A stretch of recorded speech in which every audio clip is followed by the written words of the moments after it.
Dr. Kirkpatrick is the director of the All-Domain Anomaly Resolution Office, or AARO. Congress established this office in law to get to the bottom of the very serious problem of unidentified anomalous phenomenon, or UAP. Dr. Kirkpatrick has a very difficult mission. While we have made progress, there remains a stigma attached to these phenomenon. There is a vast and complex citizen engagement, and there's also very challenging scientific and technical hurdles. So we appreciate the willingness of Dr. Kirkpatrick to lean in on this issue and the work that he has accomplished thus far, and we look forward to both his opening statement and his presentation of examples of the work AARO has done.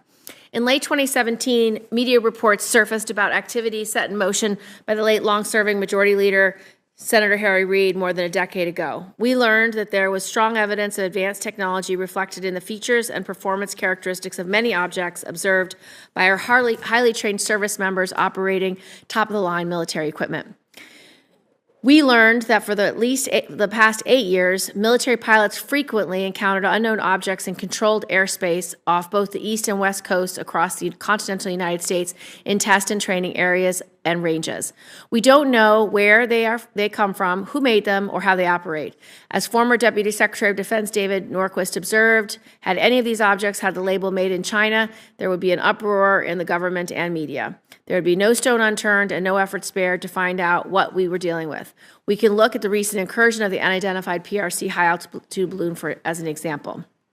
But because of the UFO stigma, the response has been irresponsibly anemic and slow. Congress established AARO. We made it clear that we expect vigorous action. We added very substantial initial funding for the office, but despite our best efforts, the President's budget for fiscal years 23 and 24 requested only enough funding to defray the operating expenses of AARO.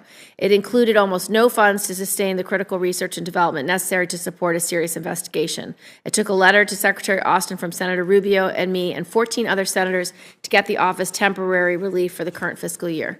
In this hearing, I intend to probe a series of specific issues. In the recent incidents where multiple objects were shot down over North America, it seemed that Pentagon leadership did not turn to AARO office to play a leading role in advising the combatant commander. We need to know whether this will continue. We need to know whether the leadership in DoD will bring AARO into the decision-making process in a visible way, and we need to know what role AARO will play in interagency coordination after the NSC working group disbands. In the fiscal year 2023 National Defense and Intelligence Authorization Acts, Congress established a direct reporting chain from the AARO Director to the Deputy Secretary of Defense. The role of the Office of the Undersecretary of Defense for Intelligence and Security is limited to providing administrative support. We need to know how this direction is being implemented.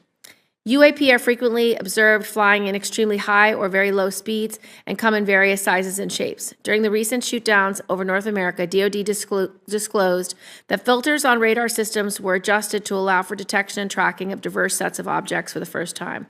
While opening the aperture can overload the real-time analytic process, we cannot keep turning a blind eye to surveillance data that is critical to detecting and tracking UAP. We need to know whether Dr. Kirkpatrick can achieve the necessary control over sensor filters and the storage and access to raw surveillance data to find UAP anomalies. Finally, one of the tasks Congress set for AARO is serving as an open door for witnesses of UAP events or participants in government activities related to UAPs to come forward securely and disclose what they know without fear of retribution for any possible violations of previously signed non-disclosure agreements. Congress mandated that AARO set up a publicly discoverable and accessible process for safe disclosure.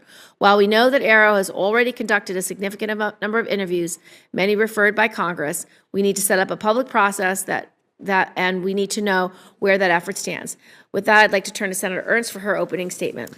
Thank you, Madam Chair, and thank you, Dr. Kirkpatrick, for your testimony today. I'll keep these remarks very brief so that we have maximum time for your briefing. The recent downing of the Chinese surveillance balloon and 3 other objects underscores the need for domain awareness. Adversaries like China and Russia are working to hold U.S. interests, including our homeland, at risk. That's why your testimony is so important, and I so look forward to a progress update on the establishment of your office. As members know, your office evolved from the Navy-led Unidentified Aerial Phenomena Task Force to the All-Domain Anomalous Resolution Office, known as AARO. Dr. Kirkpatrick, your extensive background in science and technology, research and development, and space makes you well suited to discuss these emerging challenges. My priority is that we understand the full range of threats posed by our adversaries in all domains. That is what the Joint Force needs to be prepared to fight and win in defense of our nation. This committee needs to know about Chinese or Russian advanced technology programs to exploit our vulnerabilities, and it needs to know whether your office, along with the IC, has detected potential Chinese or Russian capabilities to surveil or attack us. Finally, we need to ensure efficient interagency coordination. Multiple elements of the DoD and IC own a piece of this mission. To add value, AARO's efforts cannot be redundant with others. Thank you again. We look forward to your testimony. Dr. Kirkpatrick, you can give your testimony. Thank you, Chairwoman Gillibrand, Ranking Member Ernst, and distinguished members of the subcommittee. It's a privilege to be here today to testify on the Defense's efforts to address unidentified anomalous phenomena. First, I want to thank Congress for its extensive and continued partnership as the Department works to better understand and respond to UAP in an effort to minimize technical and intelligence surprise. Unidentified objects in any domain pose potential risks to safety and security, particularly from military personnel and capabilities. Congress and DoD agree that UAP cannot remain unexamined or unaddressed. We are grateful for sustained congressional engagement on this issue, which paved the way for the DoD's establishment of the All-Domain Anomaly Resolution Office in July of last year. Though AARO is still a young office, the spotlight on UAP in recent months underscores the importance of its work and the need for UAP to be taken seriously as a matter of national security. All leadership that I've had the pleasure of working with, whether DoD, IC, DOE, civil, scientific, or industrial, view Congress as a critical partner in this endeavor. AARO has accomplished much in the last 9 months since it was established. The AARO team of more than 36 experts is organized around 4 functional areas: operations, scientific research, integrated analysis, and strategic communications. In the 9 months since AARO's establishment, we've taken important steps to involve and improve UAP data collection, standardize the department's UAP internal reporting requirements, and implement a framework for rigorous scientific and intelligence analysis, allowing us to resolve cases in a systematic and prioritized manner. Meanwhile, consistent with legislative direction, AARO is also carefully reviewing and researching the U.S. government's UAP-related historical record. AARO is leading a focused effort to better characterize, understand, and attribute UAP, with priority given to UAP reports by DoD and IC personnel in or near areas of national security importance. DoD fully appreciates the eagerness from many quarters, especially here in Congress and in the American public, to quickly resolve every UAP encountered across the globe, from the distant past through today. It's important to note, however, AARO is the culmination of decades of DoD, intelligence community, and congressionally directed efforts to successfully resolve UAP encountered first and foremost by U.S. military personnel, specifically Navy and Air Force pilots. The law establishing AARO is ambitious, and it will take time to realize the full mission. We cannot answer decades of questions about UAP all at once, but we must begin somewhere.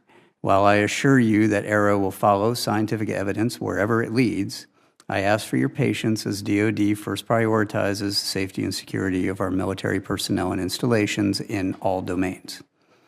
After all, a UAP encountered first by highly capable DoD and IC platforms, featuring the nation's most advanced sensors, are those UAP most likely to be resolved by my office, assuming the data can be collected.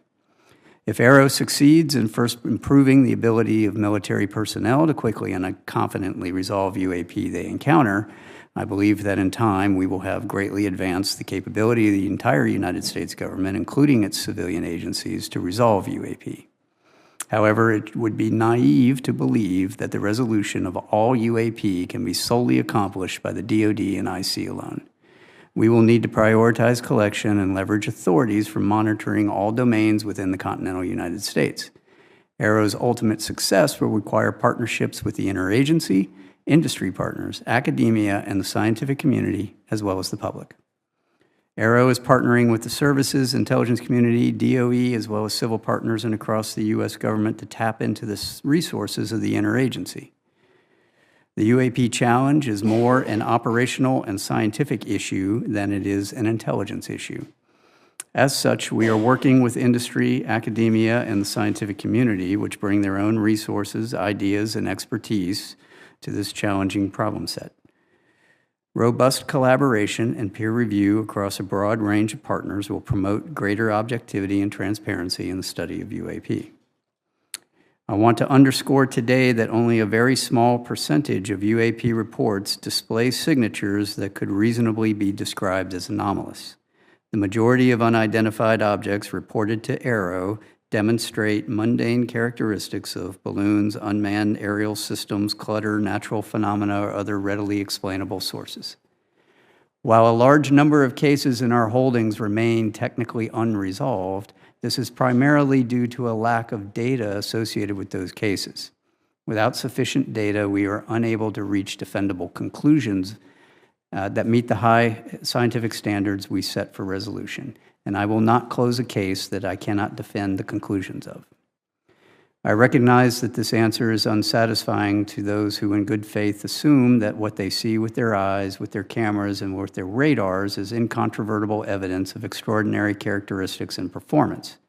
Yet time and again, with sufficient scientific quality data, it is fact that UAP often, but not always, resolve into readily explainable sources. Humans are subject to deception and illusions, sensors to unexpected responses and malfunctions, and in some cases, intentional interference.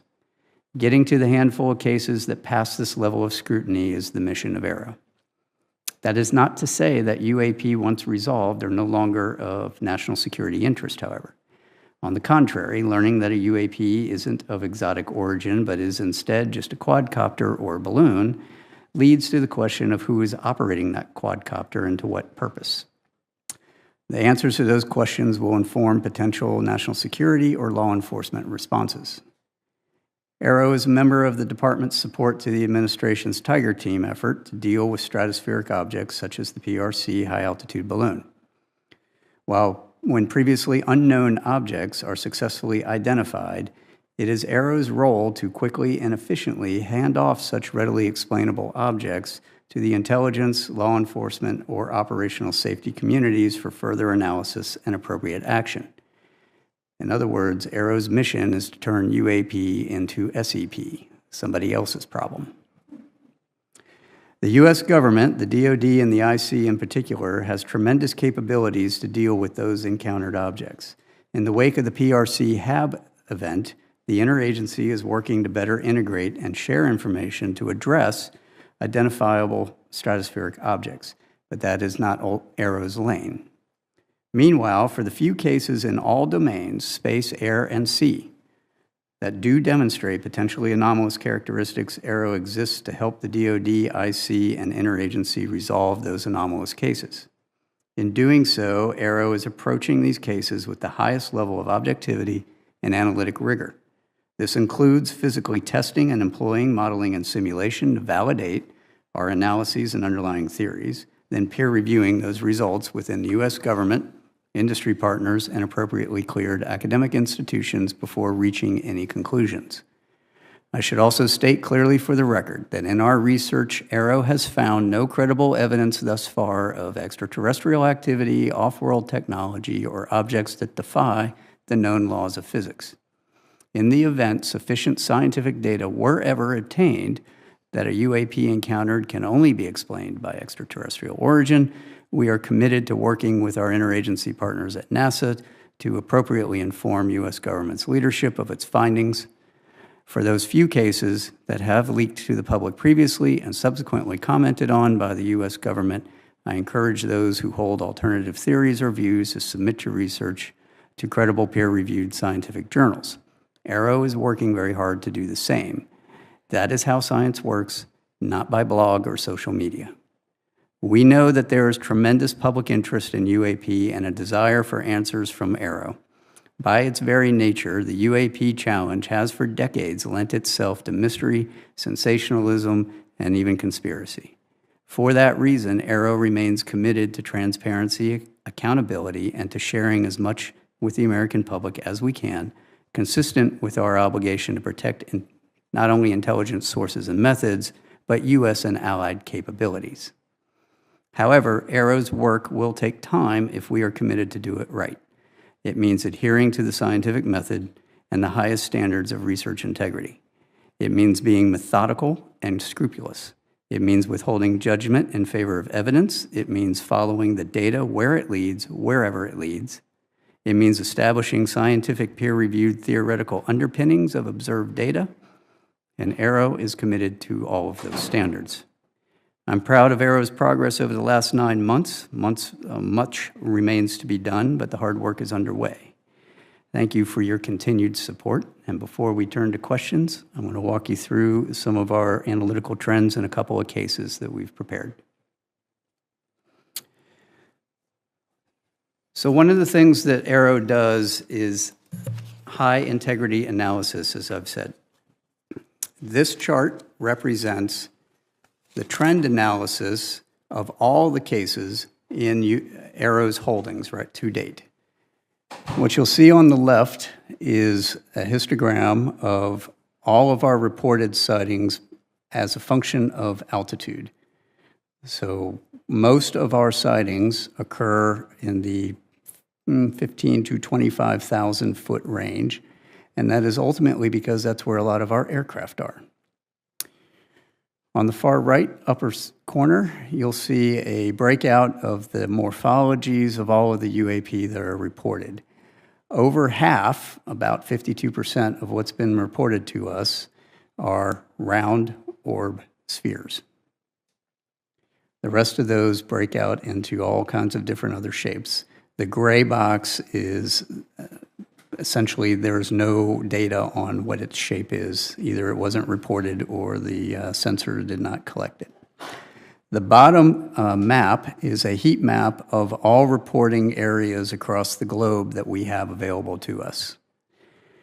What you'll notice is that there is a heavy, what we call collection bias, both in altitude and in geographic location.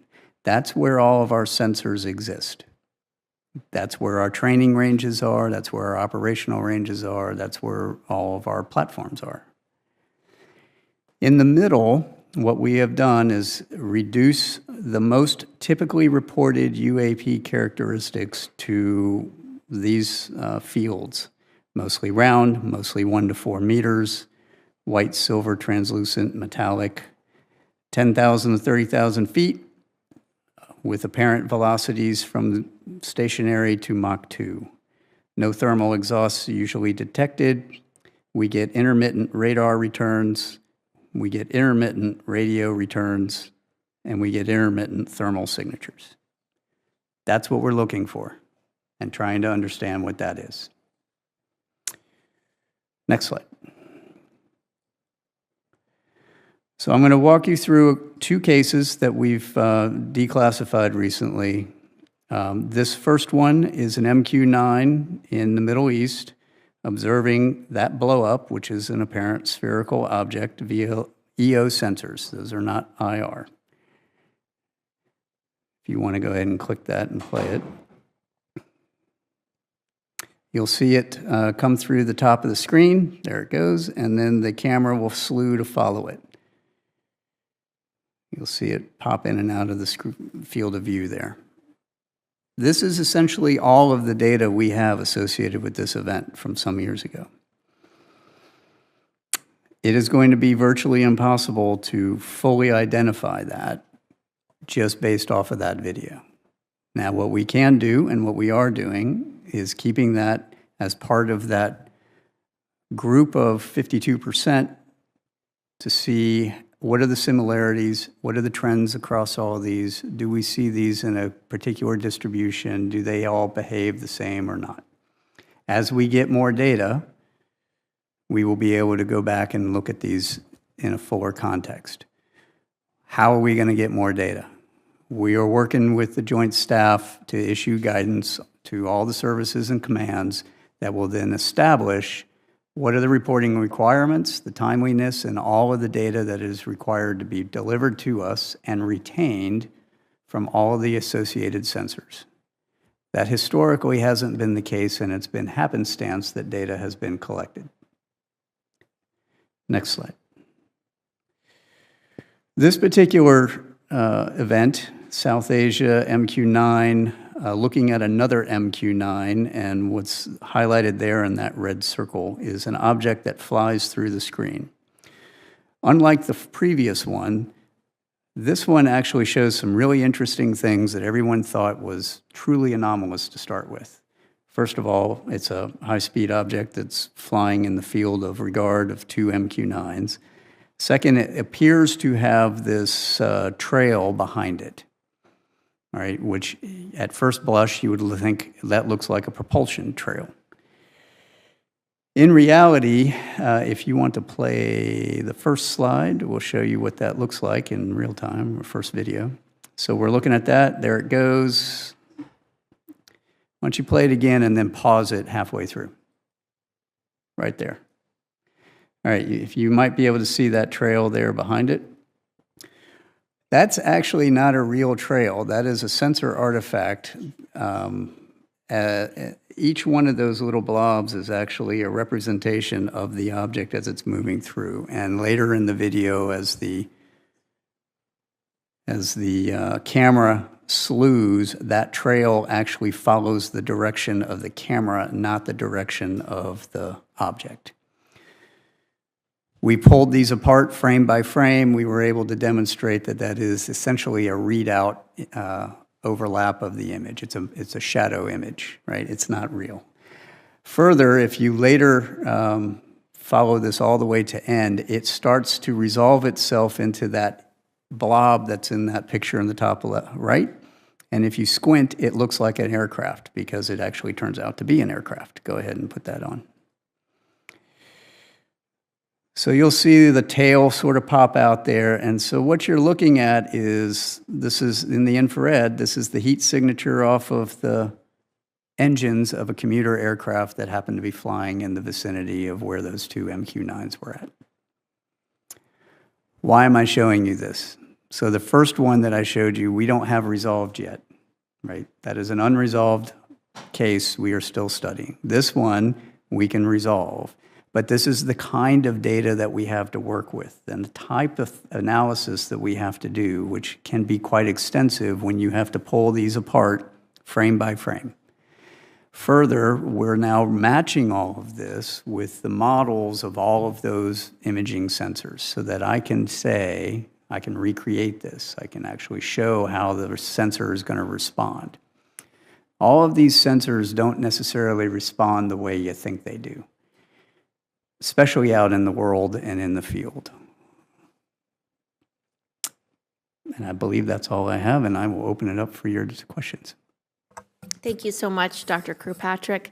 Can you just give us some raw numbers of how many UAPs you've analyzed, how many have been resolved, and sort of in what buckets, and then how many are still left to be resolved? Just an update from your January public report where it was 366 or something, and about 150 were balloons, and about 24 were drones. You know, just give us an update if you have one. Sure. So as of this week, we are tracking over a total of 650 cases. Now, the report in January basically said about half of the ones at that time, about 150, were likely balloon-like or something like that. Mm-hmm. That doesn't mean they're resolved. Oh, I see. Okay, so what? Let me walk everyone through what our analytic process looks like. We have essentially a five-step process, right? So we get our cases in with all the data. We create a case for that event. My team does a preliminary scrub of all of those cases as they come in, just to sort out, do we have any information that says this is in one of those likely categories? It's likely a balloon, it's likely a bird, it's likely some other object. Or we don't know. Then we prioritize those based off of where they are. Are they attached to a national security area?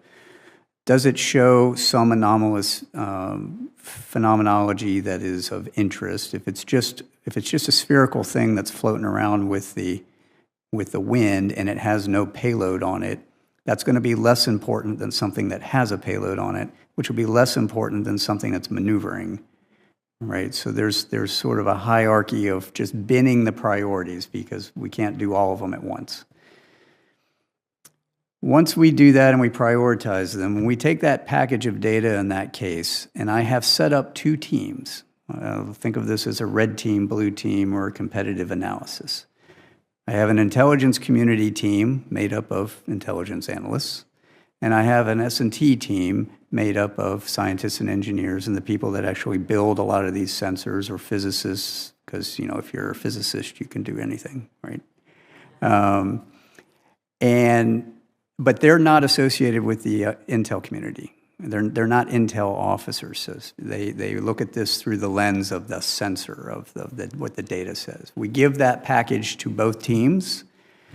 The intelligence community is going to look at it through the lens of the intelligence record and what they assess, and their intel tradecraft, which they have very specific rules and regulations on how they do that. Scientific community, technical community is going to look at it through the lens of what is the data telling me? What is the sensor doing? What would I expect a sensor response to be? And back that out. Those 2 groups give us their answers. We then adjudicate. If they agree, then I am more likely to close that case if they agree on what it is. If they disagree, we will have an adjudication. We'll bring them together, we'll take a look at the differences, we'll adjudicate why do you say one thing and you say another. We will then come to a case recommendation. That'll get written up by my team. That then goes to a senior technical advisory group, which is outside of all of those people, made up of senior technical folks and intel analysts and operators from retired out of the community. And they essentially peer review what that case recommendation is. They write their recommendations, that comes back to me, I review it, we make a determination, and I'll sign off one way or the other. And then that will go out as the case determination. Once we have an approved web portal to hang the unclassified stuff, we will downgrade and declassify things and put it out there. In the meantime, we're putting a lot of these on our classified web portal, where we can then collaborate with the rest of the community so they can see what's going on. That's, in a nutshell, that is the process, right? So because of that, that takes time. So of those over 650, we've prioritized about half of them to be of anomalous, interesting value. And now we have to go through those and go, how much do I have actual data for? Because if all I have is a operator report that says I saw X, Y, or Z, my assessment is A, B, or C, that's not really sufficient. That's a good place to start, but I have to have data. I have to have radar data, I have to have EO data, I have to have thermal data, I have to have overhead data, and we need to look at all that.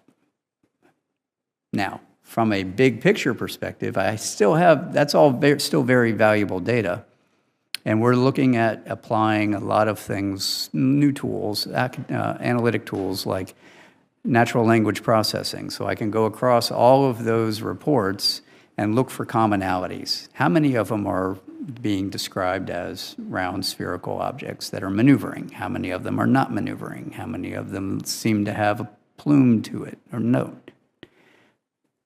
That's also going to be very valuable to give us more of a global picture and a trends analysis of what are we seeing, right? And help us get to the determination. So go back to your question, ma'am. We have this next quarterly report will be coming out here pretty soon. Our next annual report, you all have given us, moved it up to June, July. We're going to be having that done about that timeframe, and we'll be combining a whole number of reports into that one. I think we're currently sitting at around, if I remember correctly, we're around 20 to 30-ish are about halfway through that analytic process. A handful of them have made it all the way out to the other side, gone through peer review. We've got case closure reports done and signed. We're going to get faster as we get more people on board and we get more of the community tools to automate some of the analysis that has to be done. Yeah, thank you, Madam Chair. And Dr. Kirkpatrick, the ODNI annual threat assessment states that China's space activities are designed to erode U.S. influence across military, technological, economic, and diplomatic spheres. Likewise, Russia will remain a key space competitor. In the course of your work, have you become aware of any Chinese or Russia technical advancements to surveil or attack U.S. interests? So that's a great question. Part of what we have to do as we go through these, especially the ones that show signatures of advanced technical capabilities, is determine if there's a foreign nexus. Mm-hmm. That's really hard if what we observe doesn't have a Chinese or Russian flag on the side of it. Now, I think it is prudent to say of the cases that are showing some sort of advanced technical signature, of which we're talking single percentages of the entire population of cases we have. I am concerned about what that nexus is, and I have indicators that some are related to foreign capabilities. We have to investigate that with our IC partners, and as we get evidence to support that, that gets then handed off to the appropriate IC agency to investigate. Again, it becomes an SEP at that point. Yeah, somebody else's problem. Right. Very good. Thank you. Yes. Is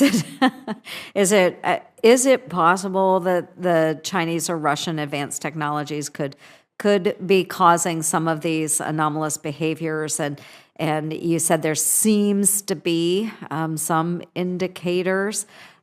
So just for us today, could you describe potential threat that might exist out there if they are foreign nexus?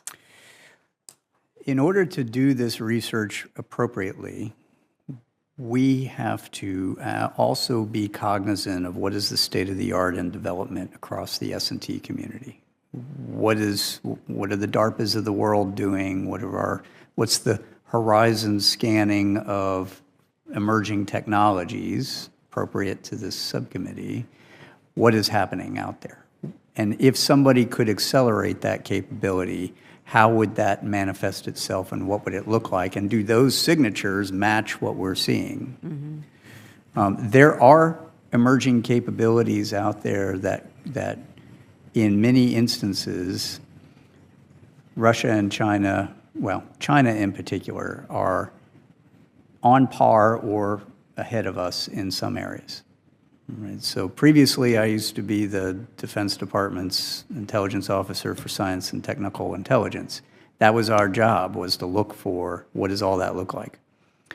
And then, my last several years, of course, in Space Command doing space. The adversary is not waiting. They are advancing, and they're advancing quickly.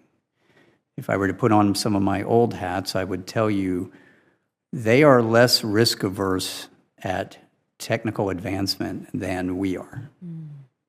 Right? They are just willing to try things and see if it works. Are there capabilities that could be employed against us in both an ISR and a weapons fashion? Absolutely. Do I have evidence that they're doing it in these cases? No, but I have concerning indicators. Thank you. I appreciate that. And that is why it's so important that you are working with the intelligence community as well, because you have the science, the data background, but you also need to know from various sources what adversaries may be working on. Is that correct? Okay. Thank you. Thank you very much. Thank you, Madam Chair. Senator Rhodes. Well, thank you, Chair Gillibrand, Ranking Member Ernst. This is a really important hearing. I'd like to thank you, Dr. Kirkpatrick, for your service to the country, and as a former systems analyst myself, I really appreciate your flow chart, the description of the process, and particularly the trends analysis going forward, how that's going to help us. And you talked about language, the large LLMs, the large language models, artificial intelligence. That's really going to help us in the hunt forward. Predictive analysis, I think, to some of your point, what we're worried about. But I want to focus on Nevada because I want to talk about the impact of UAPs on aviation safety. So when it comes to unidentified aerial phenomena, one of my first concerns is really about the safety of Nevada's military aviator. So we have airmen stationed at Nellis Air Force Base, naval aviators flying at Naval Air Station Fallon, and service members from across the world training at the Nevada Test and Training Range. I know you know all this. And unfortunately, the existence of advanced UAPs in the U.S. airspace and over U.S. military installations, not a new phenomenon. The Navy's officially acknowledged that between 2004 and 2021, 11 near misses occurred involving UAPs that required pilot action and follow-up reports. As a result, in 2019, the Navy established a protocol for pilots to report on their dangerous encounters. So could you speak to any ongoing efforts within DoD to ensure the safety of our aviators with a potential UAP encounter, and what's your relationship with Northcom, NORAD, Spacecom when it comes to this immediate real-time response and how they're right there in the moment, right? Absolutely. That's a great question. So let me start with, my relationship with the commands are very good. I just came back from sitting down with General Van Herk and all the J staff out at Northcom a couple weeks ago, talking through exactly what we need to do to help them get their arms around this. We are also working very closely with Joint Staff, and the Joint Staff has just been very outstanding in helping work through policy and guidance issues to the forces and to the services. And I would like to just make sure that we message back to all of the operators the importance of their reporting and the fact that you're about to get a bunch of new requirements that we're issuing through the Joint Staff on all of the data that we're going to need you to save and report back to us. It is invaluable, and we are working to try to take the most advantage of that to learn what it is that we're trying to mitigate. To get directly to your question, first thing that we're doing is normalizing our reporting, right? We're standardizing our reporting and the requirements associated with that. Guidance from the Joint Staff, I think, goes out maybe this week, maybe next week, that we've been working with them for some months that does exactly what I just said. It gives them timelines, it gives them requirements, it gives them, here's all the data you have to have, and you got to retain it. The next thing that comes after that is a plan ord that will go out to the commands for mitigation and response. So there's a couple of things that we have to do.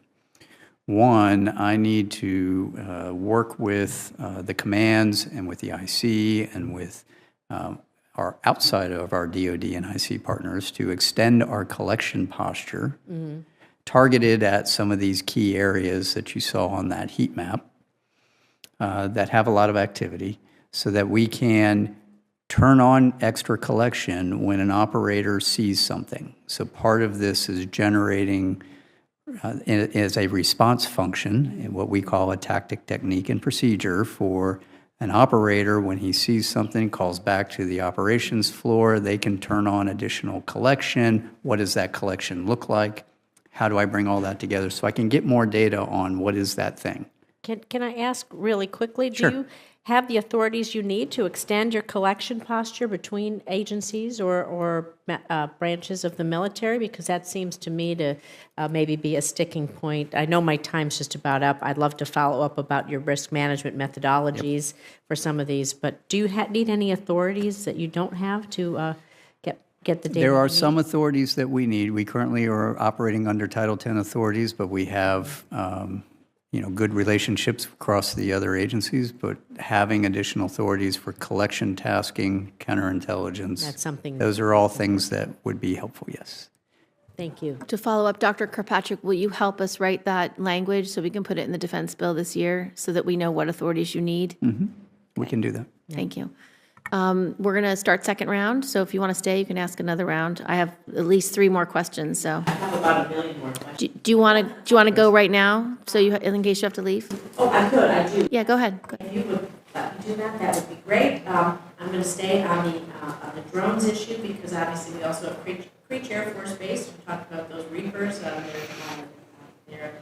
But last February, the Chinese spy balloon, it did cross through the U.S. airspace, shot down by a Sidewinder missile fired from an F-22. Sidewinders cost us close to $500,000 each. So, given the cost of these missiles, the cost per flight, all of these other things, like I said, follow up on the authorities, your methodologies, the data collection, they can help us in other ways. But how do you think we can develop a sustainable, affordable response to UAPs where we need to, that will definitely violate our airspace, not may, definitely violate our airspace every chance that they can get because they're our adversaries, they want this information. So what do you think some cost-effective measures might be that we can get what we need out of that or take them down, whatever's appropriate, whatever the appropriate measure is, let's put it that So way. that is actually wrapped into the plan org that we're working with Joint Staff to send out. What do the commands need from both a capabilities perspective for kinetic and non-kinetic engagements? What are the response functions of the particular wings or Navy, what have you? And then what authorities do they need? Right. So one of the challenges that we've seen is there's an authorities issues with the owners, operators of those ranges that they need to work through, and we're working that with Joint Staff and OSD. So big picture, we need to do all that. If you want to get down to the specifics there are non-kinetic options to engage pretty much everything, right?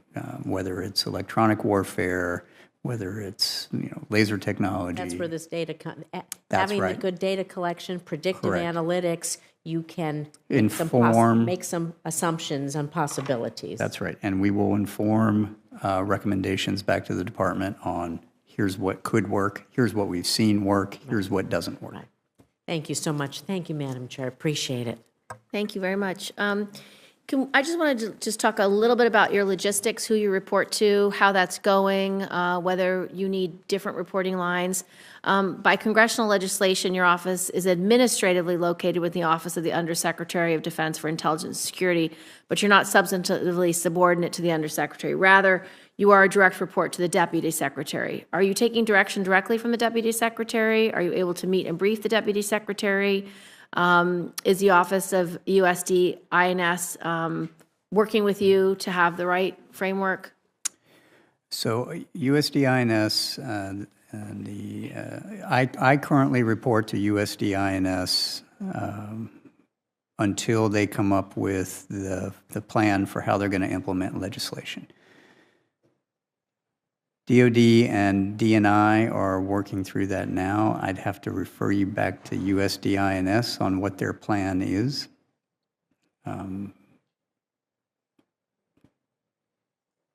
Do I need to update your reporting structure in the next defense bill, or is this something that you think will work its way out, or does it need further clarity? I think they're planning on coming back to you with an answer on what that plan is, and I think at that time that will inform what you want to do. Okay, thank you. As you know, Dr. Kirkpatrick, Congress has mandated that your office establish a discoverable and accessible electronic method for potential witnesses of UAP incidents and potential participants in government UAP-related activities to contact your office and tell their stories. Congress also set up a process whereby people subject to non-disclosure agreements, preventing them from disclosing what they may have witnessed or participated in, could tell you what they know without risk of retribution or violation of their NDAs. Have you submitted a public-facing website product for approval to your superiors, and how long has it been under review? I have. We submitted the first version of that before Christmas. And do you have an estimate from them when they will respond and when you'll have feedback on that? No, I don't. Okay. We will author a letter asking for that timely response to your superiors. When do you expect that you will establish a public-facing discoverable and access portal for people to use to contact your office as the law requires? So I would like to first say thank you all very much for referring the witnesses that you have thus far to us. I appreciate that. We've brought in nearly 24 so far. It's been very helpful. I'd ask that you continue to do that until we have an approved plan. Mm-hmm. We have a multi-phased approach for doing that we've been socializing and have submitted for approval sometime. Mm-hmm. Once that happens, then we should be able to push all that out and get this a little more automated. Great. What I would ask, though, is as you all continue to refer to us and refer witnesses to us, I'd appreciate if you do that. Please try to prioritize the ones that you want to do, because we do have a small research staff dealing with that. Thank you. And then do you have any plans for public engagement that you want to share now that you think it's important that the public knows what the plan is? So we have a number of public engagement recommendations according to our strategic plan. All of those have been submitted for approval. They have to be approved by USDINS. We are waiting for approval to go do that. Okay, I will follow up on that. And then my last question is about the integration of departments' UAP operations, research analysis, and strategic communications. During the recent UAP incidents over North America, it didn't appear that you were allowed to play that role. Do you agree that the public perception is generally that you and your office did not appear to play a major role in the department's response to the detection of objects over North America? What can you tell us that's going on behind the scenes from your perspective? And in the after-action assessment process, is there awareness that there is a need to operate differently in the future and a commitment to doing so? When the objects were first detected, I got called by Joint Staff Leadership to come in late one night to review events as they were unfolding and to give them an assessment based on what we knew at that time. I did that, worked with the Director of Joint Staff, the J2 and the J3 that night and over the couple of following days on what are the types of things that we are tracking from an unidentified object perspective, what databases do we use, those sorts of things for known objects, known tracking. Beyond that, the response, I would have to refer you back to the White House for the decision on how they did the response. We did not play a role in what you would respond, other than that initial, advice on what we are seeing and how we are seeing it. Thank you, Madam Chair. Dr. Kirkpatrick, I know that your office has gotten a lot of attention recently, and of course, any new agency, there tends to be a push to increase size and funding.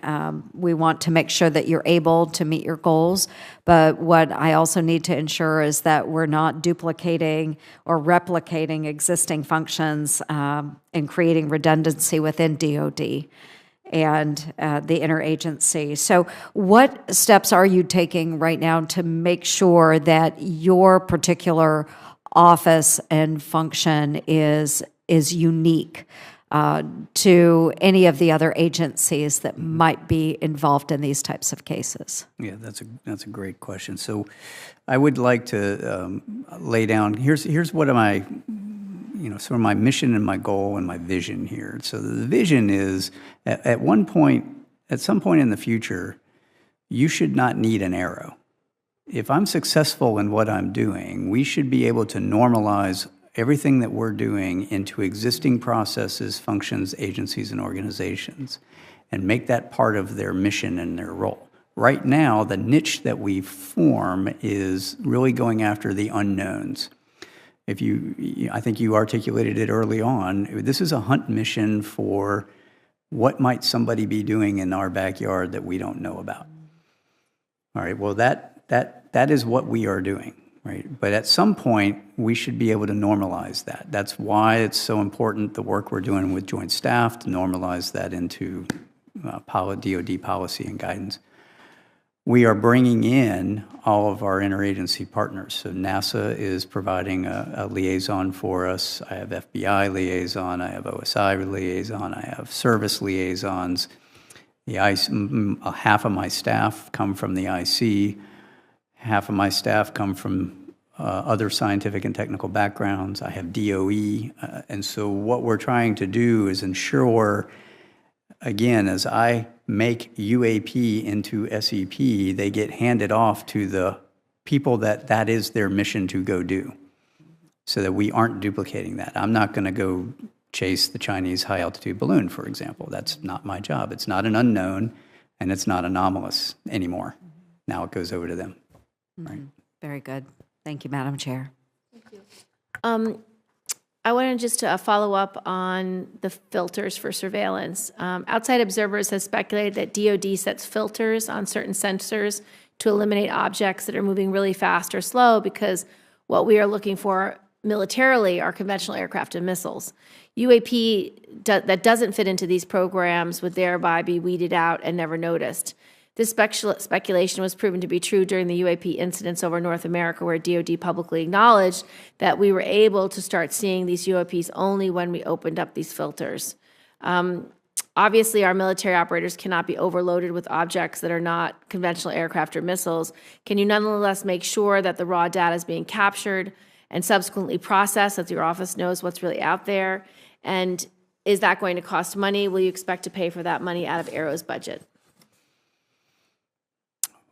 One of the key tenets that we're trying to do in our science plan is understand what those signatures are. So we get all the raw, for example, radar data prior to the scrubbing and filtering to allow it to enter into our weapons systems and our detection systems. We are now taking all that data and cross-correlating it to what pilots are saying they're seeing or other observations from other operators. What that allows us to do is then see if there are any signatures in that data that I can pull out, generate what we'll call automatic target recognition algorithms that allow us to then use that signature associated with a observed UAP, whatever that UAP may be. We will then make those recommendations of what those changes should be back to the department. So the Deputy Secretary had asked me last October to make those recommendations. What changes do we need to make to radars, to platforms, to detection systems and algorithms, to pull on those algorithms and make those changes? That's going to take some time. That's where the research and development comes in, right? It's not instantaneous. Right now, a lot of the, I won't say, a lot of the things that fall outside of the ranges of those filters have been identified by people in the loop, and you can't have people in the loop all the time.